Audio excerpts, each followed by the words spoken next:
Olá, bom dia a todos, a todas. Em primeiro lugar, quero agradecer ao professor Valtencir pela honra, de estar aqui, pelo convite, a Mara, pela organização do evento, fantástica programação, Obrigado, Rui, pela apresentação. Eu já estive aqui no ano passado. Alguém lembra de mim? Quem estava aqui lembra de mim? Levante a mão. Eu estava com um peso enorme na consciência por causa da redundância, então, do autoplágio, Então, tem uma pessoa que poderia rever tudo que eu já falei, Vocês veem como são as coisas, Então, mas eu trouxe, na verdade, uma outra apresentação, Porque quando a gente se especializa no assunto, nós acabamos falando sobre esse assunto sempre, E a gente não inova todo dia, toda hora, Então, eu estou trazendo aqui uma reflexão, na verdade, para vocês hoje sobre o assunto.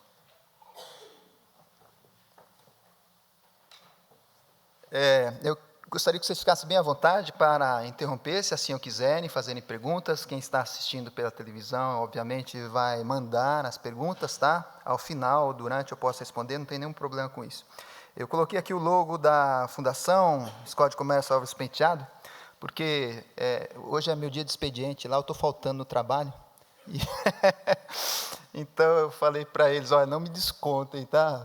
Vou estar lá amparado nos ombros de gigantes, Eu chego aqui, encontro o professor Glaucio, e num bate-papo, olha que coisa interessante, falou, meu pai foi aluno da Fundação, olha, que bacana, Então, muito bom estar aqui, Obrigado pelo convite, e espero, como disse o Rui, tentar, e conseguir, suscitar algumas questões para vocês sobre o assunto. Quero começar a conversa hoje com essa imagem aí do professor Jacob Palles, que foi, até recentemente, o presidente na Academia Brasileira de Ciências, e numa entrevista dada a uma revista aí de circulação nacional sobre a ciência, que era o que o professor estava falando agora há pouco para nós, os desafios da produção científica no Brasil, em uma das perguntas, o jornalista falou por que o nosso país é tão atrasado cientificamente em relação aos outros países, E ele respondeu que os outros países descobriram há mais tempo a importância da ciência, E no final, a última pergunta, o jornalista disse a ele, olha, e o que você acha? Será que nós vamos ganhar o Nobel ou não vamos, Quando que vai chegar a vez do professor Zuccolotto? Não estou brincando, eu acho que tem professores com uma produção bacana, Outros por aí, o Miguel Nicoleles, enfim, a Maiana Zatz, tem muita gente bacana, E sem falar o pessoal da área das ciências agrárias, que o professor acabou de destacar aqui, que é uma área de prestígio nacional e internacional, Perguntaram isso para ele, e olha a resposta que ele deu, Ele, assim, entre outras palavras, está falando assim, na verdade, isso não quer dizer nada, Se amanhã ou depois vai ter uma pessoa do nosso país que vai ganhar o prêmio Nobel. Ele falou, o que mais importa é realmente nós criarmos ou nós pertencermos a um ambiente intelectualmente virtuoso. Acho que é disso que, na verdade, nós estamos falando aqui sobre esse assunto ética em pesquisa e plágio, Tem uma questão de fundo aí, que é essa virtuosidade da produção científica nacional. E construir esse ambiente é muito mais do que, eu acho que ter um grande volume de publicações científicas ou ter um prêmio Nobel, porque nem sempre a qualidade está associada à quantidade. Interessante que o professor falou que, quando a gente quer ver a distinção de um cientista, a gente vai ver a quantidade de publicações que ele tem, não é verdade? E nem sempre, depois ele comentou isso, a quantidade corresponde à qualidade, Por quê? Porque tem um produtivismo que muitas vezes visa atender outras demandas ou necessidades, que não justamente o avanço ou o progresso da ciência. Ele deu o exemplo da produção do salame, da produção científica fatiada para aumentar o número de citações, ou da autocitação, O professor Zuccolotto falou para ele não dar a dica, Então, essas questões, elas, na verdade, estão no fundo da reflexão. E para falar sobre isso, aprofundando um pouquinho mais, eu queria aqui viajar nas ideias com vocês. Na década de 1960, o Charles de Gaulle teria dito que o Brasil não é um país sério. Essa frase que hoje em dia circula por aí. E por que o Charles de Gaulle teria dito isso e saiu publicado no Jornal do Brasil? Ele negou até a morte, viu? Ele falou, nunca falei isso, né? Nunca disse isso. O Brasil, naquela época, tinha uma prática de pesca de lagosta na costa, né, oceânica, né, e entrou num entreveiro diplomático com a França. Por quê? Porque os franceses também pescavam lagosta, tá, no Atlântico. Só que tem um limite, né, de águas continentais, né, que pertence ao país. E além daquele limite, é água de ninguém, não é isso? E acontece que os franceses estavam pescando em águas que seriam águas não pertencentes ao país, né? E o Brasil reclamou e deu um jeito para falar que era água nacional, e os franceses tiveram que abandonar, né, a pesca naquela região. E aí os franceses, o Charles de Gaulle, teria alegado, falando, os brasileiros deram um jeito aí para tirar a gente da jogada. Ele negou desde sempre. E daí essa frase pegou, né, que nós somos um país que não é sério. Numa apresentação científica, estou trazendo alguns artistas aqui, né, o que isso tem a ver. Olha só, o Robin Williams, né, em 2009, o nosso país foi escolhido para ser sede das Olimpíadas, né, que estão acontecendo agora, foi em 2009. Foi no começo do ano, me parece, e num programa de auditório, esse artista, lá nos Estados Unidos, nesses talk shows, o entrevistador perguntou, o que você achou, o Brasil vai ser a sede das Olimpíadas de 2016? E olha a resposta que ele deu, né? Falando, também, né, por que o Brasil foi escolhido? Porque, olha, ele mandou 50 strips, meio quilo de pó, e todo mundo deu risada e rachou o bico, né? Mais para frente, esse outro ator aí, né, o Sylvester Stallone, ele gravou um filme aqui, né, produziu um filme que parte foi rodado aqui no Brasil, lá no Rio de Janeiro, né? E no dia do lançamento do filme, os jornalistas americanos perguntaram para ele, o que você achou de filmar no Brasil? Como é que foi? A resposta que ele deu foi mais ou menos essa aqui, né? Assim, gravar no Brasil foi bom, pudemos matar pessoas, explodir tudo, e eles, os brasileiros, dizem, obrigado, obrigado, e levam um macaco de presente. Então, vejam, essas representações, essas percepções do nosso país, eu estou pegando situações pinçadas aqui, mas eu participei de um webinar internacional sobre plágio, que era por meio da internet, né? Então, vocês sabem como que funciona, né? A plataforma Adobe Connect, você entra e assiste alguém de alguma parte do mundo, mais ou menos como aqui apresentando, né? E durante a apresentação tem o chat do lado, uma coisa bem interessante, tem alguém apresentando, todo mundo está batendo papo no chat, né? E eu estava ali vendo a discussão e, de repente, alguém comentou o seguinte, falou, olha, e esses alunos que vêm lá da América Latina para cá, porque a maioria é tudo do hemisfério norte, né, dentro do chat, são todos uns picaretas, né, fazem todo o trabalho plagiado. E eu fiquei quieto, né, não falei nada, estava lá anônimo assim, né. E, de repente, um outro falou assim, mas também, você não viu, acabou de sair um relatório da Reuters aí, falando que, por exemplo, o Peru é o país com a pior lei de direitos autorais do mundo. Aí eu fiquei curioso com esse relatório, porque eu falei, eu queria ver, né, esse relatório. Falei, vou pedir, né? Could you send me the link, please? E enter. Mas na hora que eu entrei na sala, eu entrei, Marcelo, USP Brasil. Que entrou a mensagem, Marcelo, USP Brasil, eu falei, putz. Aí eu falei, como é que o cara vai interpretar isso, né? Eu acho que ele interpretou da pior maneira possível. Porque ele respondeu jogando o link, assim, pá! E eu, thank you, escrevi, né? Ele mandou só o link, não falou nada, né? Eu acho que ele ficou muito bravo, né? E para dizer para vocês assim, né? A percepção que se tem, assim, do meu ponto de vista, né?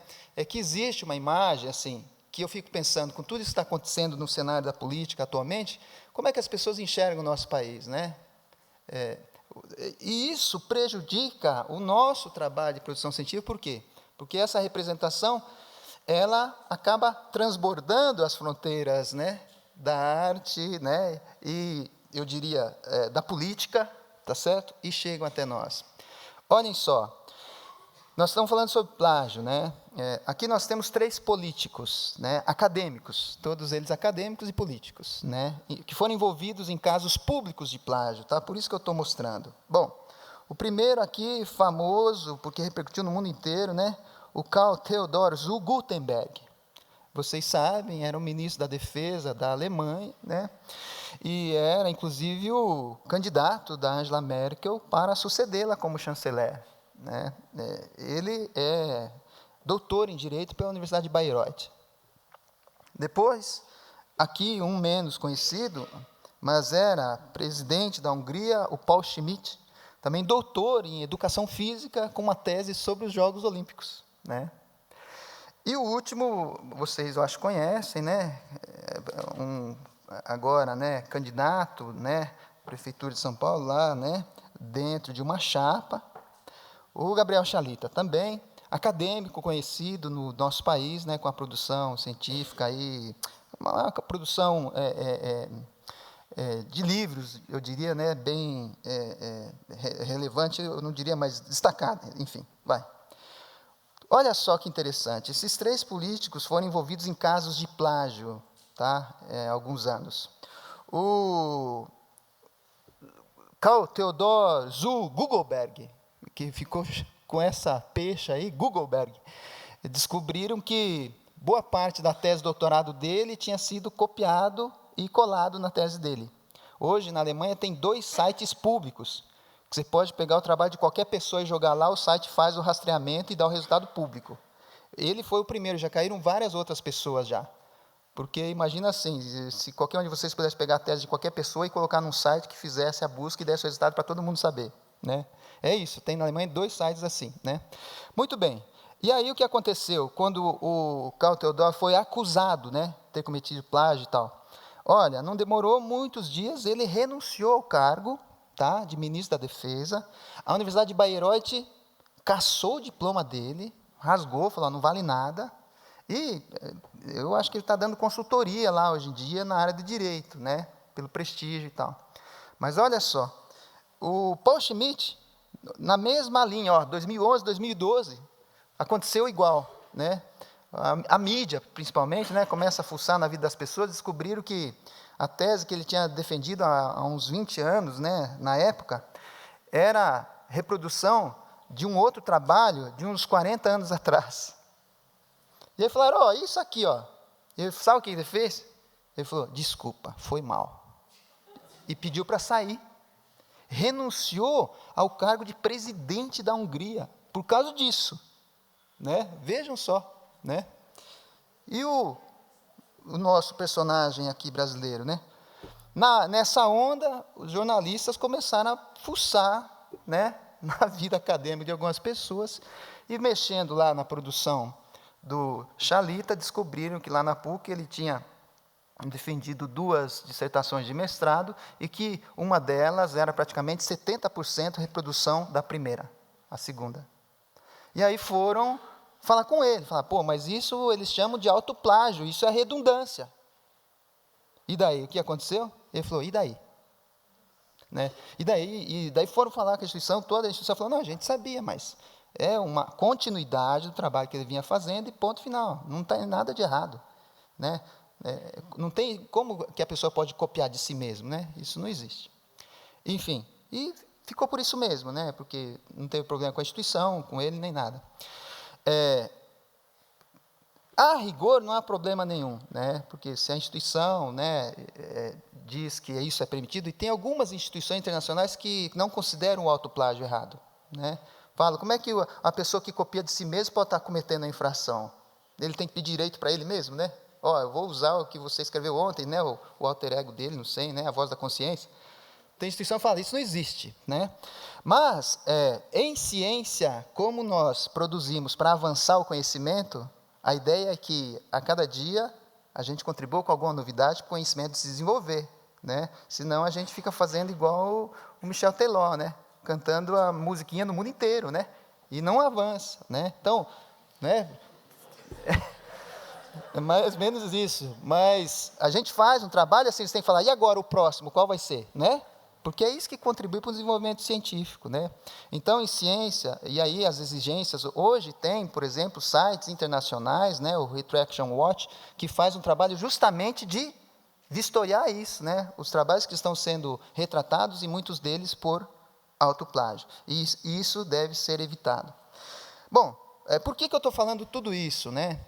Porque, olha, pessoal, chegar aqui e falar para vocês os conceitos e definições do plágio, o que não é, e tudo isso, está nos livros, tá?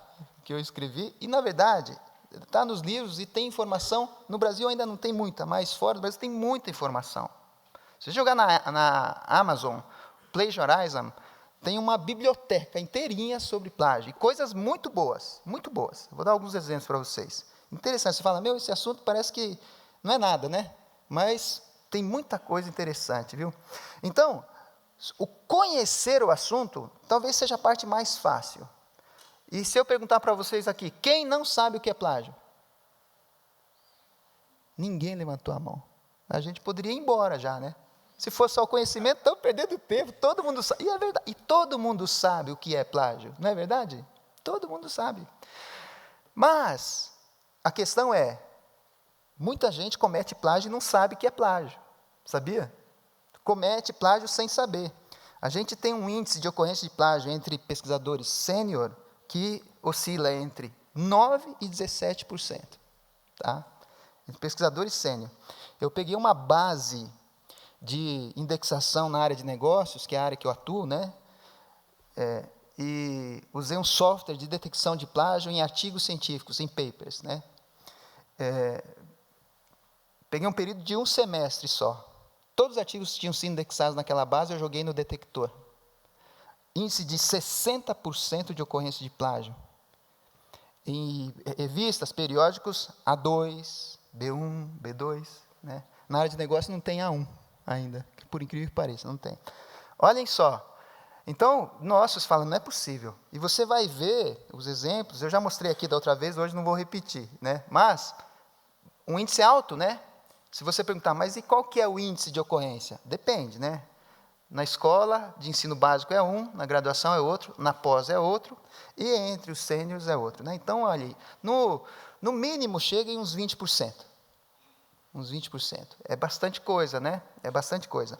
E isso tem a ver com o quê? Não é com saber ou não saber. Eu e a professora Sueli, quando eu estava ainda lá, fazendo doutorado lá na USP, a pedido do professor Varran, nós fizemos um levantamento sobre a percepção dos alunos da USP, da pós-graduação, sobre a ocorrência de plágio. Esse trabalho nós apresentamos no Congresso Internacional, agora está lá na gaveta ainda para publicar.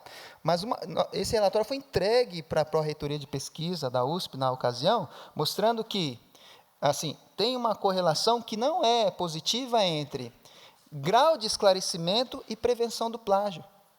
Olha que coisa interessante. Quer dizer, saber o que é plágio e mais, saber o que fazer para evitar não garante que o sujeito não cometa plágio. Então, qual que é o problema? Veja, não é conceitual, não é saber, todo mundo sabe. Alguém pode falar assim, mas é procedimental, né? A equipe da professora da Mara tem um trabalho imenso com as questões de créditos, citação, referências e tal, e às vezes é isso, é uma dificuldade técnica, né? Mas não é isso também, sabia? Qual que é a questão que estou começando a pensar e querendo aprofundar, e hoje estou trazendo para vocês? A questão é atitudinal. A questão é, talvez, cultural, né? O Alberto Carlos de Almeida, é um cientista social do Rio de Janeiro, há alguns anos, ele fez uma pesquisa científica que saiu, depois se tornou um livro, chama A Cabeça do Brasileiro. Tá? Esse livro está esgotado, mas, de repente, tem aqui na biblioteca. Esse livro é bem interessante, porque o que ele fez? Ele fez uma pesquisa com amostragem nacional, com uma amostra probabilística, então, resultados representativos, sobre como nós, brasileiros, pensamos sobre várias coisas. Vejam lá o capítulo que ele fala sobre o jeitinho brasileiro. Vocês sabem que os chineses, eles têm uma fama de copiadores, né? Em todas as áreas, né? Você sabe disso, né? Por isso que a gente compra ali o cabo do iPhone no Xing Ling, né? Pessoal, eles têm um problema enorme, os alunos chineses, quando chegam na Europa, estudar nas instituições de ensino. Seja, olha, desde as australianas, as europeias, as da América do Norte. Por quê? Porque na cultura deles, não é maldade, na cultura chinesa, a tradição confucionista ensinou a eles que, para você admirar alguém, você precisa reverenciá-lo. E sabe o que é reverenciar? Na cultura do Gaokao, é você repetir o outro. É isso. Então, olha, conheço um pesquisador da Universidade de York que está desenvolvendo pesquisa sobre plágio e a China, e tive a oportunidade de ver esse trabalho ser apresentado num evento lá na República Tcheca, com essas informações. Então, o chinês, ele vai para o mundo produzir pesquisa, não é que ele repete, ele copia, né, por maldade, por falta de caráter, é por formação cultural, está entendendo? E aí, claro, agora eles vendo que o mundo é diferente, né, eles precisam se adequar à realidade diferente e estão trabalhando para isso, né? E nós, qual que é o nosso traço cultural, né? Nós temos vários aí traços positivos, mas esse, por exemplo, do jeitinho brasileiro é um nó. E é um nó, sabe por quê? Porque no livro do Alberto Carlos de Almeida, ele fala assim, ó, sabe qual é a percepção nacional, pesquisa de opinião, né, survey, jeitinho é um favor, é uma ação entre amigos, não é um ato de corrupção. Então, por exemplo, eu já tive um aluno que, fazendo MBA lá, tinha que entregar o trabalho de conclusão de curso, trouxe um trabalho que não foi ele que fez. Quem que tinha feito o trabalho? Um amigo dele, que trabalhava no mesmo banco que ele, que tinha estudado na instituição há uns 4 anos, e presenteou ele com o pendrive, né? Olha que presente legal, né? Olha, toda a minha vida acadêmica está nesse pendrive. Pode usar e fique à vontade. Então, ele praticamente tirou o trabalho do amigo dele do pendrive, substituiu algumas coisas e entregou, né? Aqui tem uma questão interessante. Vocês vão ter depois uma palestra aqui de propriedade intelectual, né? Tem uma questão aí que, assim, o plágio tem uma questão, uma dimensão legal envolvida, que nós temos uma lei de direitos autorais, certo? Tem gente que fala assim, ó, plágio pode dar cadeia. Pode, mas nunca ninguém foi preso, tá? E dificilmente será. Por quê? Porque num caso como esse, ó, não dá cadeia, porque não dá nem processo. Se eu sou autor de um trabalho escrito, e eu quero doar para você, eu te dou. Qual que é o problema? Eu sou o agente criador, estou transferindo os direitos patrimoniais da minha obra para você, faça o que quiser, venda, publique, né? Enfim. A lei vai dizer assim, mas tem uma dimensão do direito que é o direito moral, você jamais deixará de ser o autor. Eu sei disso, mas se eu não quiser que ele conte que eu fui o autor, né? Eu seria o autor, mas ninguém vai saber, né? Então, daí o que acontece? Por exemplo, se o aluno entrega um trabalho que foi o colega que fez, que mal há nisso? Nenhum, do ponto de vista da lei, vocês viram? Não tem nada errado. E se você comprar um trabalho na esquina, um capítulo, tem gente por aí que entende muito de procedimentos aí de normalização científica, né? E tem gente que conhece, que é estudante. Eu já tive uma vez um sujeito fazendo um curso comigo, né? De repente, alguns que, olha, Valtencir, que vêm fazer curso de redação científica para depois vender bons trabalhos escritos. E foi uma coisa tão louca que, no meio do curso, a pessoa falou isso. Não, professor, desculpa, estou interrompendo, mas estou fazendo muita pergunta. É que aconteceu uma coisa, ele tinha algum problema. Um colega pediu para eu fazer o trabalho, eu fiz, e aí, ele falou, tem várias pessoas pedindo, eu estava desempregado, e isso está me dando um dinheiro. Eu falei, não, acho que não está acontecendo. E aí eu dei corda para ele, né? No final do curso, ele veio me agradecer e tudo, aluno da instituição. Eu falei, esse cara tem um parafuso solto. Não é possível. Eu estou falando sobre isso, ele está falando, olha, eu sou a raposa do galinheiro, tá? Não teve jeito. Terminou, eu falei, olha, que bom que você veio, mas como é seu nome completo? Anotei, né? Qual que é o seu número de matrícula? Peguei, entreguei na reitoria. Semana seguinte, ele estava penalizado. Aí eu fiquei morrendo de medo. Falei, agora esse cara vai me cercar aqui dentro. E ele veio me cercar. Pô, professor, se eu soubesse que é por isso, o senhor estava me perguntando meu nome, não sei o quê. Falei, cara, Você tem coragem, né?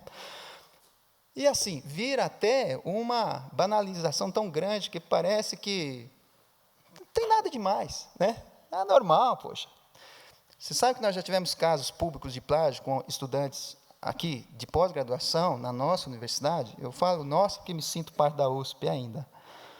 Que, ao serem pegos e terem, por exemplo, o diploma cassado, já aconteceu aqui, né, na nossa instituição. Uma das respostas dadas foi essa: mas todo mundo faz e não acontece nada, por que vai acontecer comigo? Olha, né? E, aliás, as pesquisas dizem assim, ó, se eu perguntar para você assim, você já deu uma copiadinha na vida? Muita gente, essa pergunta é enviesada em humanas, né? Todo mundo vai dizer que não. Mas se eu perguntar, você conheceu alguém que já deu uma copiadinha? Metade de vocês vai levantar a mão. E a outra metade não. Olha o perigo, hein? Quem está dizendo que conhece, talvez seja você do lado, né? Que não levantou. 50% dizem que já viram e conheceram alguém que já cometeu plágio, que copiou e tal. Então, o fenômeno acontece. E daí, olha, banaliza, você está vendo? Banaliza. Ah, todo mundo faz, meu. O que tem um amigo dar o pendrive com os trabalhos, né? Não pega nada, meu. Né? E Deus fala, o que é isso frente ao que está acontecendo no país inteiro? Não é verdade? Então, acho que essas questões, elas realmente são para nós, assim, olha, gente, pelo amor de Deus, eu não sou da Liga da Moralidade não, viu? Essa frase da professora Sônia, lá do Rio de Janeiro, que também trabalha com integridade de pesquisa, fala, Marcelo, nós nos metemos numa fria, né? Porque parece que a gente é exemplo e modelo, né? Olha, estou falando para vocês, né? Somos os... Gente, não é isso, né? Mas são questões que a gente tem que refletir e pensar, né? Agora, vamos avançar um pouquinho, né? Olha só. Eu gostei muito da fala do professor, puxa, Glaucio, a gente aprende um monte, né? Muito legal, viu? Fenomenal. E gostei que ele estava falando justamente sobre essa questão da formação científica, né? Eu trabalho com isso e eu acho o máximo, sabia? Eu adoro dar aula de metodologia para os alunos, sobretudo alunos de negócio, que são os caras que não querem nada com pesquisa, né? São os caras que querem assim, arrumar um emprego num banco internacional. E eu consigo colocar... É muita arrogância, né? Eu acho que eu consigo colocar no coração de alguns o brilho pela pesquisa, né, no coração deles. Mas uma das coisas que eu falo para eles é isso aqui, ó. Falo, ó, pensa num cientista aí. Você agora, pensa num cientista famoso. Um monte de gente pensando, professor, pode ser, e né?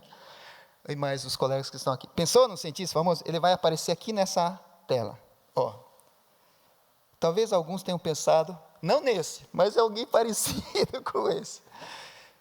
Porque tem os cientistas que são os inventores. Aliás, estão ansiosos para a próxima palestra sobre patente. Por quê? Porque é justamente quem está produzindo novas coisas, né? O pessoal da área da pesquisa aplicada, aí, né? Aqui vocês fazem um pouco disso também, pelo que eu imagino. Então, o inventor é um cientista, porque é um construtor, né? Então, ó, Santos Dumont, poxa, cientista agora, né? Mostramos para o mundo que é, né, brasileiro, né? Enfim. Agora, eu tenho certeza que aqui todo mundo pensou nesse, né? Né? Todo mundo pensou nesse. Até eu também, quando penso nesse aí, né? Veja só, né? É esse, né, o cara. Mas também, claro, que o cientista que está no imaginário das pessoas também é a pessoa que está no laboratório fazendo experimento, não é isso? Na verdade, olha, essas são as imagens de cientistas, tá bom? Agora, veja só, é importante a gente também imaginar que existem outras imagens desses cientistas, né? E por que outras imagens? Porque a imagem que eu estou mostrando para vocês aí é uma imagem que eu encontrei num cartaz lá da biblioteca da USP. Vocês devem conhecer esse cartaz. Pessoal, tem 2 erros nesse cartaz, sabia? 2 erros. Um erro na imagem e um erro na frase. Alguém arrisca um palpite? O que está errado nessa imagem? O que está errado nessa frase? Eu dei poucos elementos para vocês arriscarem, né? Então eu vou dar a resposta. Olha só, na imagem, né? Poxa, sem dúvida que o Einstein é um exemplo de cientista, como Santos Dumont e os outros cientistas que estão nos laboratórios, né? Ah, lá em cima, tá? aqui embaixo não interessa, é lá em cima. A frase lá em cima, sai se nunca é cedo demais para começar. É ali que está o erro. Né? Os erros são os seguintes, ó. As imagens que nós fazemos do cientista, ou que a sociedade em geral faz do cientista, por isso aquele dado que o professor deu, eu achei fenomenal, assim, né? Poxa, qual é a profissão que você considera, assim, exemplar, né? Em terceiro lugar, cientista, né? Quem quer ser cientista? Ninguém, né? A maioria não, né? 80% não, é difícil, não consigo, eu não entendo. Lembra disso? Não foi? Ele acabou de mostrar? E sabe por que acontece isso? Por quê? Porque nós construímos a imagem de que o cientista é o gênio. Para ser pesquisador tem que ser Einstein. Não está ali no cartaz? É isso. Eu falo, gente, está errado, viu? Eu falo, qualquer um pode ser cientista. Precisa apenas aprender as técnicas e os procedimentos. Qualquer um, tá? Que queira, pode. Então, é mais ou menos como aprender a tocar violão. Simplificando bastante, né? Para incentivar. Mas, é isso, né? É um ato de vontade, de escolha, né? E quando eu falo isso, vocês todos aqui já estão na carreira, né? Mas quando eu falo isso para quem não está, já é um sujeito dos 35 anos, às vezes que está tardiamente, ou que está com 22, 23 no ensino superior, e está louco para ir embora, né? E eu falo para ele, olha, sabe o que está errado nessa frase ali? Ele fala, eu nem respondo, nunca é tarde demais para começar. Isso não é que não quer ser, na verdade, a produção, o trabalho científico, você decide fazer, hoje eu começo. Não importa a idade, né? Isso é muito interessante, por quê? Porque isso tem a ver com a dimensão atitudinal, né? Essa vontade, esse querer é que faz a diferença, sabia, gente? Portanto, assim, tudo que o professor Valtencir Amara propõe aqui com esse curso, que eu acho que é fenomenal, isso deveria existir em todas as instituições, né?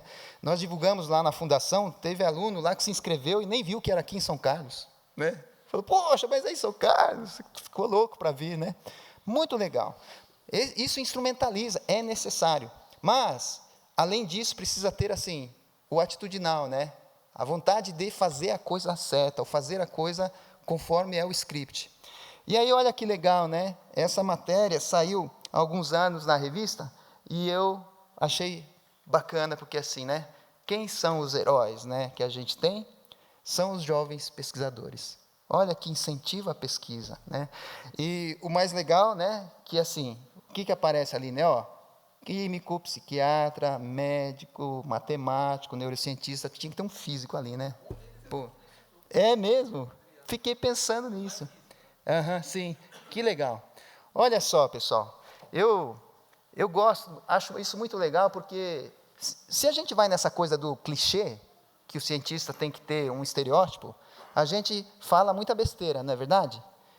Qualquer um pode ser cientista, né? E se a gente for usar estereótipo, clichê aqui, veja só, qual deles você diria, esse é cientista? Olhando naquela imagem. Qual é o que tem a cara de cientista? Se for usar estereótipo, clichê, qual é? É o do meio, né? É o de avental. Cara de nerd, né? Todo mundo vai falar, o cientista é aquele. E os outros? Se for usar clichê, o pessoal vai falar assim, olha, esse de baixo aqui é modelo, né? Não sei, né? Olha, aquele lá pode ser cantor, né? O de cima pode ser garçom de pizzaria. Péssimo, né? Totalmente fora do politicamente correto. Mas isso é apenas um exemplo para dizer assim, essa coisa do clichê não funciona, não é? O cientista não tem cara. E isso é importante, por quê? Porque aí a gente começa a produzir uma cultura atitudinal de falar assim, olha, eu posso fazer um trabalho de pesquisa como qualquer outra pessoa, o gênio não tem o cara, mas sou capaz de fazer um trabalho de pesquisa, um trabalho bacana, bem feito, né? Então, essa convicção, eu acho que faz muita diferença, né? E aí que vem assim, o que faz a diferença, na verdade, é a motivação que a gente tem para aquilo que a gente realiza, né? É aí, né? Para vocês aqui, né, que são já jovens e pessoas interessadas na carreira científica, eu acho que é muito mais fácil, porque talvez para muitos aí esteja onde a motivação? No sonho e na realização pessoal, talvez, né? Isso. E de onde que vem esse sonho? Legal que tem desenho, né? Aquele é um desenho americano, né? Sid o Cientista. Alguém já viu? Quem tem filho e sobrinho já deve ter assistido, porque em casa o canal não sai da Discovery, né? Passava antes, né? Muito legal. Olha só, a minha filha assistia direto. Sabe o que ela começou a falar de repente? Quero ser cientista. Olha, eu falei, pô, que legal, hein? A gente, né? Vai nessa. Que bom, né? Então, veja só. Cara, que bacana. Um desenho animado, né? Mas é cultura americana. E eles têm vários exemplos que eu não vou ficar aqui falando, né? Porque não é o caso, mas é cultura que se cria. Aqui no nosso país, antigamente, tinha essa coleção aí, ó, coleção Jovem Cientista. Alguém aqui chegou a brincar com isso, ter isso?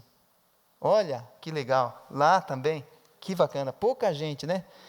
Olha, eu lamentei de não ter tido contato com esse material, né? Mas esse material é considerado por alguns avaliadores de divulgação científica aqui no Brasil, por exemplo, a professora Miriam Krasiuschik, que era um material brilhante que tinha no país para incentivar a pesquisa desde a educação básica, né? E isso faz muita diferença, por quê? Porque vai criando o atitudinal, né? E isso acaba contribuindo depois para o produto final. Agora, é claro, né? A gente pode escolher também a carreira, a produção científica, né? Por um motivo de interesse acadêmico, profissional, se é, por exemplo, ligado à indústria, o professor acabou de falar que é importante que haja esse incentivo, né, essa ampliação, e claro, até por interesse financeiro, né, e eu não acho que tem nada de errado nisso, né, o cientista também deve ser reconhecido e remunerado bem por isso. Agora, tem vários fatores que motivam, só que esses fatores aí, eles não vêm de graça, né, e aqui tem algumas coisas interessantes, né, assim, existe algum consenso já formado que quem entra na carreira científica tem alguns compromissos, algumas obrigações, né? Esses 3 compromissos aí são da cultura norte-americana. Eles, assim, pessoal, na década de 1970 e 60, na América do Norte, por exemplo, todo mundo enxergava o cientista como um herói intocável, um deus, sabe? Um exemplo de integridade.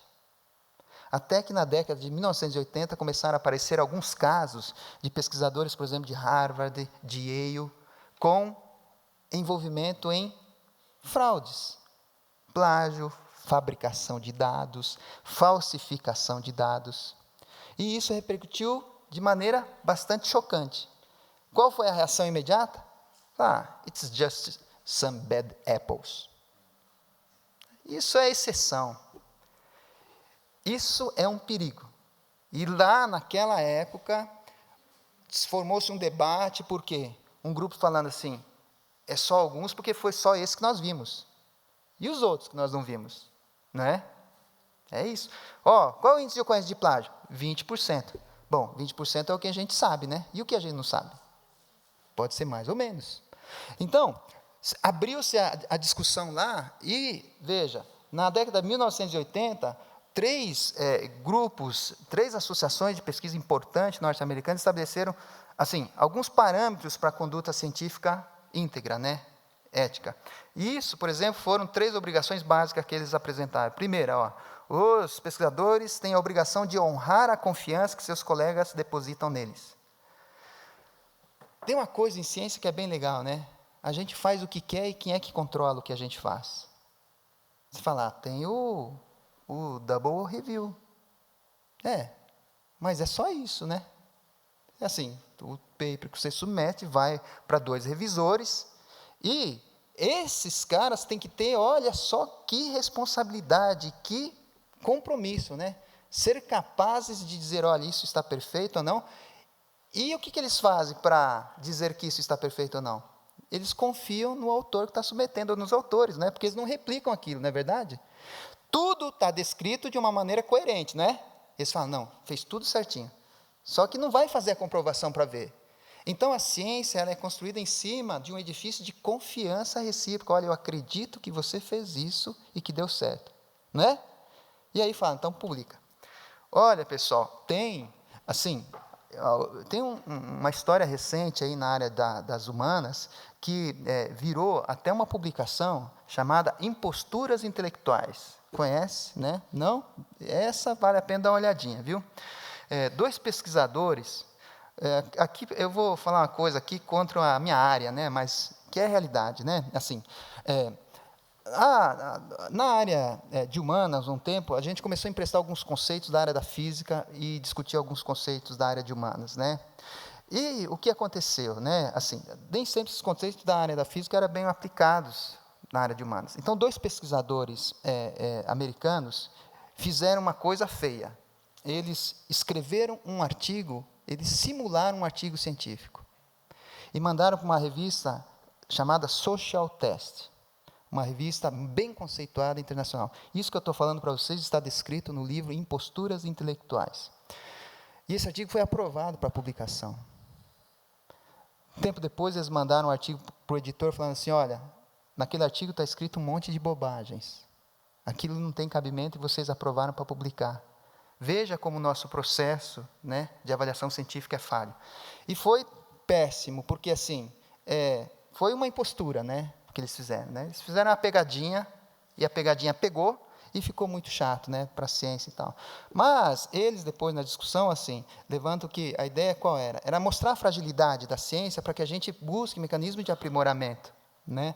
Então, veja só, nós, como pesquisadores, temos um compromisso de confiança recíproca. E isso não depende do outro, depende de si, né? É você que tem que fazer a coisa certa. Depois, olha, é a segunda, aliás, né, obrigação. Você tem que ter um compromisso, uma obrigação com você mesmo. Então, olha, vou fazer plágio ou não vou fazer? Olha, não sei se fiz plágio. É um compromisso atitudinal, né? Pessoal, antes de mais nada. E a terceira grande obrigação, que todos os cientistas, pesquisadores, devem sentir, né, um compromisso com a sociedade, né? No fundo, é uma coisa utópica, né? É um idealismo, tornar a vida humana melhor. Né? É isso, em qualquer área que for, não é isso? Então, tem uma dimensão ética nisso aqui muito profunda, mas que também é muito prática, né? Não precisa falar de muita filosofia. Agora, a questão é, será que isso é cumprido? Será que os cientistas levam isso a rigor? O que a gente vê? Olha, tem uma série de questões para a gente se preocupar. Por exemplo, né? Quem controla a atividade científica? Né? Por enquanto, são os revisores, né? Os editores, né? A academia, não é verdade? Fica mais fácil, né? Dentro da academia, quem é o orientador, né? Qual é a efetividade e a eficácia desses controles? Né? Que certeza, que garantia que esses agentes de controle têm de que, de fato, o que não é adequado não está indo, não está progredindo, né? Tem cientistas desonestos? Né? Será que essas pessoas que são seres que nós depositamos a confiança neles, porque eles produzem conhecimento que a gente considera necessário e útil para o desenvolvimento humano, será que tem alguns que dão o golpe, que fazem coisas erradas, intencionalmente? Né? E qual é o número deles? São apenas algumas maçãs podres ou será que tem muitos? Né? Com que frequência eles são desonestos? Será que é eventual? Né, de vez em quando? Será que tem cientista que faz isso sempre? E são cientistas que fazem de maneira intencional ou acidental, sem querer? Todas essas questões, elas são apresentadas pela Marcel Lafollette, nesse livro Stealing on Print, que é um livro da década de 1980. Veja. E hoje a gente está falando disso, e daí a gente diria, será que mudou, né? Por que hoje ainda a gente se pergunta isso? Né? Olha, a pergunta que ela fez lá atrás ainda vale hoje. Será que hoje a gente está falando disso porque tem aumentado a ocorrência, né? A gente está vendo mais acontecer isso, né? Nos jornais, né? Nas revistas, as retratações estão ficando mais visíveis, né? Será que hoje o rigor é maior, né? A exigência hoje está maior, né? Ou será que hoje a gente está percebendo mais o que antes não era visto? A conduta antiética é inerente à ciência desde sempre, e a gente não sabia? Ou é inerente à forma como as pesquisas são conduzidas hoje? Por quê? Por interesses financeiros, por exemplo, né? Ou interesses pessoais de progressão na carreira de maneira rápida. Quer dizer, todas essas questões são questões de fundo ético, mas, na verdade, elas dependem muito menos, eu diria, de uma censura, depende disso também, de um órgão censor e sancionador, mas depende muito mais das convicções individuais, né? E sabe o que é mais impressionante? É que já há muitos dados mostrando que as coisas estão acontecendo dessa maneira, né? Olha só, né? Um levantamento aí feito já há alguns anos, né? 2010, 2.599 cientistas, né? Da área da saúde, e o assunto era esse. E perguntando para eles se eles já tinham visto, né, ou ouvido falar alguma coisa sobre essas práticas de falta de integridade científica. Olha só, né? Os números são bastante alarmantes, né? Olha lá, 84% dizem ter presenciado pelo menos uma vez, né, um incidente ético. 63%, né, disseram que tentaram fazer alguma coisa para resolvê-los. Quais são os problemas mais frequentemente relatados como falta de ética entre pesquisadores? Fabricação ou falsificação de dados, abusos na publicação de estudos, e aquilo que o professor vinha falando, né? As publicações fracionadas ou as publicações consorciadas, né? Aquelas de amigos que se reúnem para o jantar e publicam juntos, e o plágio, né? Que é a publicação falsificada, né? Entre outros problemas. Então, a gente está falando algo que é fato, né? Não é somente uma especulação, né? Agora, né? Olha só, os procedimentos, né? E os protocolos, né? De pesquisa têm mudado, os métodos, né? Têm evoluído. Agora, a Marcel chama a atenção para uma coisa interessante, né? Na verdade, as falhas humanas existem desde sempre, né? Ou seja, aquele dilema, né? A evolução técnica nem sempre é acompanhada pela evolução humana, né? E aí, a coisa clássica, nós de humanas discutimos muito isso, né? Que é o quê? Poxa, já avançamos tanto, né? Tecnologicamente, né? Em pesquisa, chegamos à Lua, mas não resolvemos os problemas básicos da humanidade, não é verdade? Que é isso, é uma questão de ordem moral e ética. Esse é um desafio para nós, né? Muito bem, pessoal. Até aqui, uma reflexão bastante filosófica para a gente refletir mesmo, né? Para a gente, eu diria, até se incomodar com isso, porque a mudança depende também disso, né? Em que medida isso é um problema para mim? Porque se isso não incomoda, se isso não me toca, se isso não me interessa, azar o nosso, né? Porque é aí que não vai fazer diferença, né? Aí que as coisas vão continuar acontecendo da forma que estão, porque, enfim, vários motivos, todo mundo faz, né? Não faz menor diferença, isso não é importante, isso não é relevante, né? Todo mundo sabe o que é plágio, está nos dicionários, né? As principais agências de fomento à pesquisa aqui no Brasil, em 2011, começaram a falar sobre o assunto, né? Então, está aí, né? O CNPq acabou colocando algumas diretrizes, né? Prevendo, né, que essa prática, por exemplo, de reprodução de palavras ou ideias, né, é reprovável. A FAPESP também, né, no mesmo ano, e a CAPES tinha feito nesse ano também uma recomendação, né, de que as instituições de ensino superior fizessem isso que está acontecendo aqui hoje, falassem sobre o assunto com os estudantes, né. Agora, olha só que coisa, né. Esse trabalho saiu publicado em 2014, e a pesquisadora fez um levantamento sobre o motivo das retratações ocorridas numa base de indexação num período aí de 4 anos. E ela foi ver por que os trabalhos foram retratados, né? Os dados que ela encontra, era de interesse dela ver os motivos relacionados a plágio e autoplágio. Então, olha que interessante. Em primeiro lugar, ela mostra assim, qual é o país com maior número de retratações, né? Então, olha lá, Estados Unidos aparece em primeiro lugar, né? Maior volume de trabalhos retratados no período que ela estudou, 2008 a 2012. Agora, qual é o índice de plágio nas retratações desses trabalhos americanos, né? 8,5%. Lá embaixo, no nosso caso, né, no Brasil, quantos trabalhos foram retratados durante aquele período nessa base? 9. Qual o percentual de retratações por plágio? 33%. Né? Então, é um índice, está bem acima do que eu falei, que é a média internacional, que é no máximo 20%. Você está vendo? 33%. E daí volta aquela pergunta da Marcel Lafollette, mas isso é o que a gente está vendo. Será que a prática é muito maior do que isso, né? Será que o hábito da desonestidade científica está já incrustada e de repente não está sendo vista? E no meio aparecem outros países, por exemplo, olha, que chama a atenção, né? A Itália, 66% de ocorrência de plágio nas retratações, né? E a Turquia, 61%, né?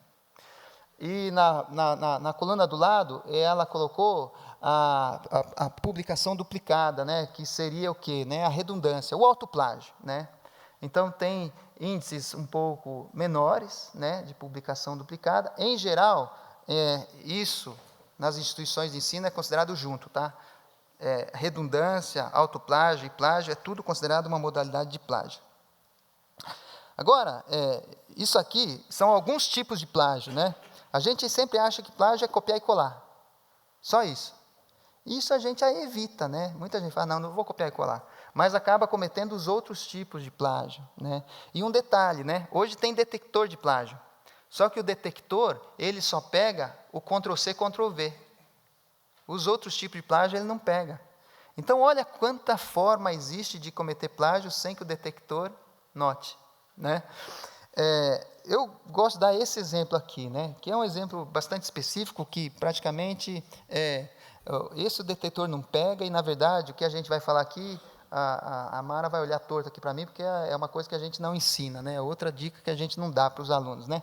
Mas olha só, eu dou um exemplo lá da faculdade, né? Tem uma revista aí, que é a revista científica da instituição, lá da fundação, a Revista Brasileira de Gestão de Negócios. Então, sai um artigo publicado, e no amarelinho ali eu destaquei um período desse texto, né? Bom, vocês estão vendo que esse período de texto é exatamente o que o professor anteriormente estava dando como exemplo aqui, né? Tem uma frase, tem 1, 2, 3 documentos, né? 3 referências sustentando aquela afirmação. Tudo certo, né? E isso estava no trabalho que foi publicado pelo Lins e pelo Pereira. Tá certo? Maravilha. Aí, o que o outro pesquisador pode fazer? Ele, ao ler esse artigo, ele fala, opa, essa ideia discute o trabalho que eu estou fazendo. E ele pode fazer o quê? Parafrasear, refazer esse texto. Não copiou nada literalmente, claro, as palavras-chave a gente sempre tem que repetir, mas olha, né, ele reescreve esse parágrafo aqui em amarelinho, lá em cima, né? O que ele está fazendo ali, na verdade, né? Ele, aqui, né, está reescrevendo isso, tá bom? Só que, do jeito que ele faz, parece que está tudo certo. Do ponto de vista da diretriz, para evitar o plágio, ó, está aqui, ó, não houve cópia, não precisa de aspas, os documentos que sustentam esse texto estão citados, e no final do texto, se colocar as referências, está tudo certo. Tudo certo, porém, nem tanto. Porque, na realidade, esse autor aqui não consultou essas fontes, né? Ele consultou esta fonte. Então, isso é um preciosismo da normalização que deveria ter sido apresentado assim, não é verdade? Só que, olha, aí o aluno às vezes fala assim, mas gente, primeiro porque isso aqui a gente não faz, porque ele vai na fonte, portanto, original, né? Mas o que acontece? Quando a corrida da publicação, né, demanda produção, isso é um bom atalho, né? Você já tem pronto aqui e já tem 3 referências no trabalho, né? Então, e se você coloca isso, pega mal, né? Porque você fala, poxa, ó, fizeram uma fofoca para mim, eu estou contando para vocês, né? Então, a gente fala, não faz isso, vai na fonte original. Mas, daí tem aluno que fala assim, ou tem pesquisador que fala assim, mas quem vai saber? Se eu colocar assim no meu trabalho, ó, o meu orientador vai saber se eu li ou não li, né? Olha, tem casos e casos, né? Mas você sabe, né? Você sabe. E é isso que deve fazer a diferença, né? Por quê? Porque a repetição de um hábito vira um modo de vida, não é isso? E aí depois, quando lá fora eles olharem para nossas publicações científicas e começarem a pipocar, né? Vão falar, está vendo de onde que vem? Já sabia, não é? Esse que, no final das contas, é o problema. Então, acho que a gente tem uma barreira já, internacional, uma percepção a ser superada e quebrada. O professor deu grandes exemplos aí, né? Embrapa, Embraer, né? O Sistema S também, que não é de pesquisa, mas é de serviço, eu acho que é fenomenal, um super exemplo, né? para o Brasil, né? O Senai, o SESI, né? O SESC. Então, tem realmente coisas bem interessantes no Brasil. Agora, a gente precisa que isso se torne reconhecido, representado, e a ciência, que é a praia que a gente está, é o que nos desafia, né? Agora, olha, eu vou já para a conclusão e vou deixar vocês comentarem, falarem o que vocês têm aí para acrescentar. Existe uma disciplinarização do plágio, tá, gente? Tem uma lei de direitos autorais, tá bom? Tem previsto no Código Penal, tá certo? A apropriação indevida de textos e ideias alheias, tá bom? E, na verdade, algumas instituições já têm regras claras sobre isso, inclusive com a previsão de sanções, né? O que pode acontecer lá na fundação, por exemplo? A sanção lá mais dura é reprovação de todos os envolvidos no caso, né? É isso, a pena mais severa que tem lá é essa, reprovação, né? Agora, é claro que isso aqui é uma coisa que precisa ser sofisticada e melhorada, porque depende de uma série de fatores. Por exemplo, depende assim, ó, do tamanho da ocorrência do plágio, depende do nível de envolvimento do pesquisador com o plágio, depende também da experiência do pesquisador, da pessoa, né? Às vezes um aluno principiante, já aconteceu, comete, a gente vê, fala, ensina, e aí o mais experiente já não é mais problema de orientação. Então, essas coisas precisam ser observadas. Não dá para fazer o tratamento isonômico, né? Seja para distribuição de benefício financeiro, seja para sancionar práticas antiéticas de escrita científica. Agora, para ir finalizando, né? Afinal de contas, é problema de quem o plágio, né? Olha, aqui tem uma coisa bem legal, né? Nesse guia internacional, que é assim, né? Olha, toda instituição, principalmente aquelas que recebem financiamento, né, público, são as principais responsáveis. Eu acho que isso é bem interessante, viu? Né? Aqui nem precisa falar, a instituição é um exemplo para o país, eu diria até, pelo trabalho feito aqui pelo professor, pela equipe, né? Porque é formar, é treinar, é capacitar. E vocês fazem isso aqui como uma rotina, né? Então, isso é uma coisa elementar e básica. Agora, também precisa virar política, né? Uma política institucional, nacional, eu diria, né? Institucional, cada uma vai fazendo a sua, adequada às suas necessidades, mas uma nacional. E aí nós temos, desde 2011 apenas, uma recomendação da CAPES, e depois nós temos o CNPq e a FAPESP, falando que é importante que as instituições tenham isso previsto e realizem. Este é o desafio, pessoal. Quando a gente olha, por exemplo, para as principais instituições de ensino, ó, no mundo inteiro, a gente vê que elas têm um pool de atividades para enfrentar essas práticas aí de fraude, de plágio. Quando a gente olha para as nossas instituições, ó, a gente praticamente não tem quase nada. A gente não faz quase nada. A gente precisa, então, fazer algumas coisas, como, por exemplo, olha, né, criar as páginas com as informações, ter a política institucional, instrumentalizar os alunos com manuais, né, ter comissões que lidem com os casos que forem aparecendo, né, fazer a orientação, né, com o esclarecimento. Por exemplo, a gente lá na instituição usa até o quê? Uma coisa que é isso aqui, a declaração de autoria, né? Os alunos, ao entregar qualquer trabalho científico, né, da graduação até o mestrado, tem que preencher isso aqui, dizendo que eles sabem o que deve ser feito e como deve ser feito, estão cientes disso, e assinam, né? Não quer dizer que isso aqui é um boletim de ocorrência para ir preso, né? Mas é uma maneira de falar, ó, você está ciente, é para reforçar o atitudinal, né? Então, essas coisas são importantes. E depois, né, a formação, que é o que está acontecendo aqui nesse exato momento, né? O uso de softwares de detecção de plágio também é importante, não só para pegar, mas para o aluno evitar de acontecer acidentalmente. Se você tivesse à sua disposição um software para ver se por acaso aconteceu ou não, você não viria no quartinho fechado lá da sua casa, ou do seu dormitório? Certamente. Você fala, olha, antes que alguém veja, deixa eu ver se tem, por acaso, né? Eu fiz isso já com os meus trabalhos, obviamente, nem faço sempre. Então, mas isso é uma tecnologia que existe hoje que é um pouco cara. Eu já disse da outra vez e repito hoje, não use o que tem na internet que é gratuito, viu, gente? Não use, perigoso. Sobretudo vocês aqui que fazem pesquisa avançada, De repente você faz um relato de pesquisa que dá até patente, né? Que você quer patentear. Deixa eu ver se tem plágio. Você baixa da internet e joga num servidor que você não sabe onde está. Você está colocando seu trabalho de pesquisa na mão de quem? Não faça isso, né? O ideal é o quê? Usar softwares que são softwares de empresas, reconhecidos, né? A nossa instituição, a USP, teve e não tem mais assinatura, pelo que eu saiba. Vocês têm aqui? Não, né?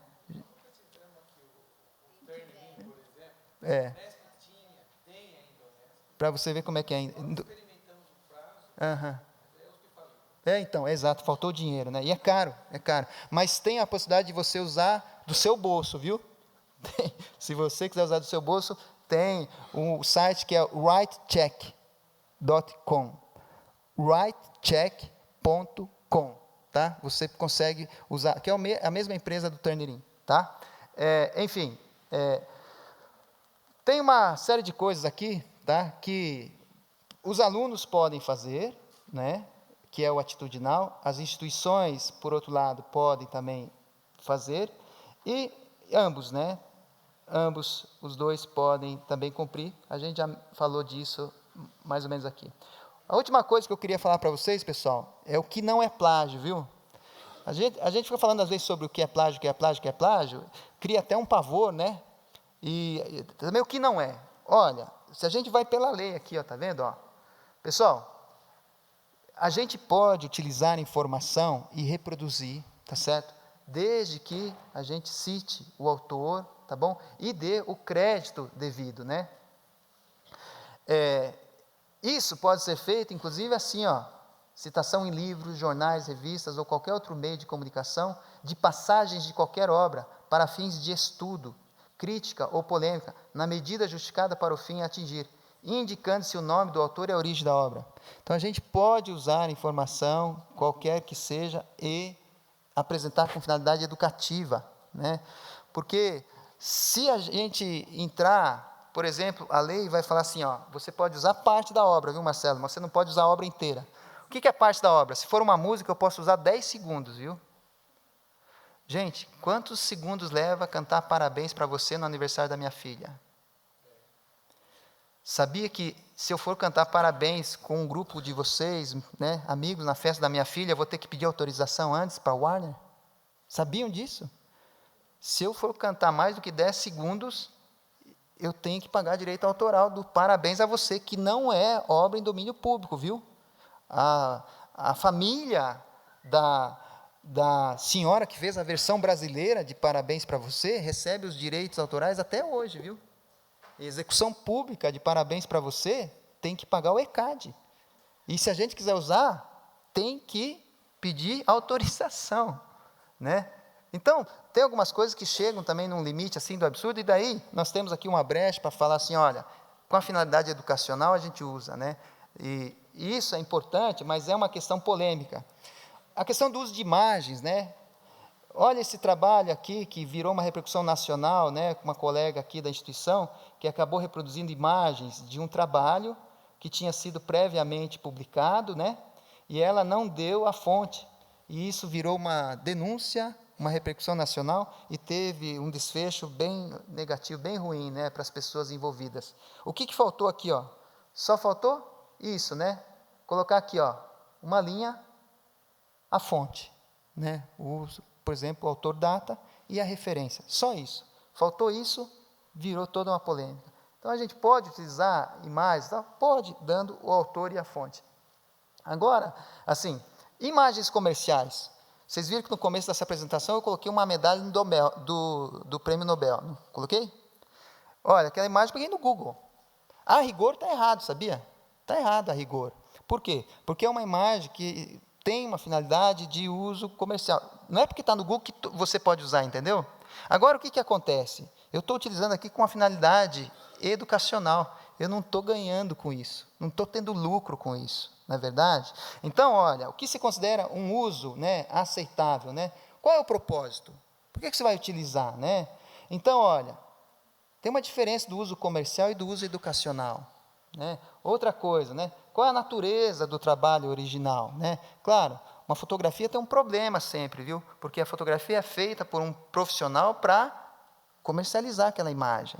Então, aqui existe um problema assim a ser pensado, que é diferente da imagem acadêmica científica, que o autor, que o pesquisador anterior publicou, e muitas vezes é de onde a gente quer continuar a discussão, né? Outra coisa que pesa é assim, né? Qual é a proporção, né, ou a porcentagem do trabalho que você está utilizando, né? E isso pesa também em relação se você está infringindo ou não o direito autoral. E qual que é o efeito da utilização disso, né?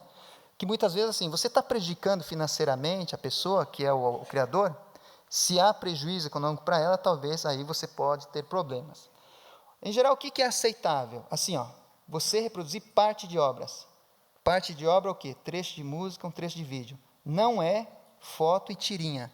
Olha só, gente, se você colocar uma tirinha da Mafalda num trabalho que está apresentando, como aquilo é um objeto comercial, uma imagem comercial, e é considerado uma obra no todo, tem que ter autorização, ou você precisa, a rigor, pagar o direito autoral daquela imagem, né? Então, vejam onde chega o grau de especificidade. Agora, tudo isso aqui acaba sendo fator para ser analisado, né? Desde que seja um uso com finalidade educacional e científica, isso é um atenuante grande. Se for uma atividade que não tem fins lucrativos também, né? Se você não causar prejuízo financeiro, né, significativo ao autor original, não há problema. E o melhor mesmo, o que é desejável, que a imagem esteja em domínio público ou que tenha uma licença Creative Commons, né? E isso hoje no Google já tem essa opção, tá? Você fala que só quer imagens que estão licenciadas. O problema é que você não acha a imagem que você precisa, né? Daí você pega aquela e corre o risco de ter que pagar o direito autoral. Bom, quero agradecer a atenção de vocês e dizer o seguinte, pessoal. Essa discussão que eu estou trazendo aqui para vocês, ela está apenas no início, viu? Tem uma série de autores internacionais que já há algum tempo estão trazendo uma discussão sobre esse assunto, que ainda vai ter, eu espero, muitas novidades e mudanças por aí, tá certo? Eu acho que algumas coisas precisam mudar em relação, né, a esse assunto. Aqui é considerado plágio. Esse cara aqui é um professor de literatura lá na Universidade da Pensilvânia, e nesse livro ele começa falando assim, ó, eu ensino meus alunos a plagiarem, a copiarem, a mixarem, a fazerem de tudo. E por que ele está falando isso? Ele fala, porque a gente vive na sociedade do conhecimento. O conhecimento é um bem comum para ser compartilhado, e por isso deve ser dividido. Que é, na verdade, um conceito que está nesse livro aqui, né? Understanding Knowledge as a Commons. O conhecimento é um bem, é uma dádiva humana. E o conhecimento, ele se torna tanto melhor, quanto mais ele é dividido, né? É diferente de um bem de consumo. A commodity é o contrário, né? Quanto menos feijão tem, né, mais caro fica, não é verdade? O conhecimento é o contrário, né? Quanto mais o conhecimento que você produz é comentado, é citado, mais valor ele tem, não é isso? Então, este é o bem do conhecimento. É algo que se torna importante à medida que é dividido. E o plágio, o medo do plágio, na verdade, faz o quê? Restringe. Porque fala, ó, se você pegar alguma coisinha dele, você tem que contar que é dele, né? E isso limita. Só que essa discussão, ela está começando, né? Envolve interesses comerciais, né? Existe uma indústria do plágio hoje, e isso vai levar um tempo, né? Olha que problemão, hein? Né? Hoje você publica um artigo com uma imagem numa revista que é de acesso restrito, pago. Então, aquele trabalho passa a ser propriedade daquela editora. Se sai um artigo com uma imagem que estava nesse trabalho, numa publicação de uma outra editora, quer dizer, a rigor, já daria aí para ter uma discussão sobre direito autoral, né? Por quê? Porque tem um interesse comercial que, de repente, pode estar sendo prejudicado do outro lado. Então, é uma questão complexa e difícil, né? Que, no meio acadêmico, o interesse científico ainda sobrepõe todas elas, mas que a gente precisa avançar e pensar sobre isso. Olha, para dizer que tudo ajuda, né, na divulgação, na prevenção, né, ao plágio, a Fundação fez esse cartaz, está disponível para download, sem qualquer direito autoral, tá bom? Vocês podem baixar lá, imprimir, colarem por aí. Alguns trabalhos de pesquisa dizem que, quando o professor começa as aulas, em qualquer lugar, e uma das coisas que ele faz é assim, pessoal, queria dizer para vocês que na minha aula, na minha disciplina, né, na minha orientação, eu não admito plágio. Só isso já tem um efeito atitudinal enorme, viu? Só isso, né? Então, colocar, divulgar cartazes e tal, tudo isso ajuda a formar essa cultura de prevenção, né, e atitudinal que a gente está falando. Muito obrigado, viu, pela paciência de vocês e pelo tempo, tá?